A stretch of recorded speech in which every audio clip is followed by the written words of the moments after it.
Welcome to another Insider Special Report. It's time for the keys to the game, Mighty Joe. The Red Raiders host the 2-0 Houston Cougars, 3 p.m. here at the Jones on Saturday. What's your key to this game, Joe? I think both teams are going to put up some points. I think we're looking at a game where both teams get into the 30s. I think for Texas Tech to have the advantage and to actually pull this thing out, the defense has got to do something a little bit special. I mean, I don't think they're going to be able to physically dominate Houston's offense by any stretch of the imagination. I don't think there's going to be a lot of 3-and-outs and conventional stops and so forth and so on. It's going to take some unusual things. And maybe the main thing that I'm getting at here is turnovers.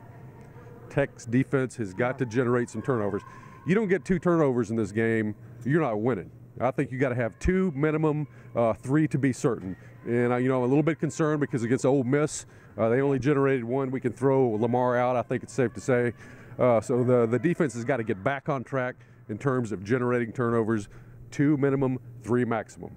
That's the key to the game. Yeah, it's hard to argue against turnovers. I mean, those are always so important, and maybe even more so this week, considering the opponent. For me, it's got to be keeping Derek King in the pocket. They're going to have to spy him. I think he's most dangerous. He's a pretty good passer, don't get me wrong.